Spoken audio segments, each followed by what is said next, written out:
Welcome to Sonic Tech, the Self-Learners Club. In this video we'll learn how to display the coordinates XYZ for specific points and arrange them in a table in AutoCAD using an AutoCAD Lisp. First, load the Lisp. Enter Upload, then choose your Lisp and load it.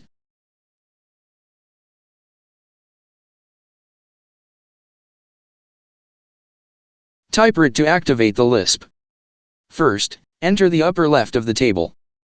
Then, enter a point to write its coordinates. Finally, enter the point name.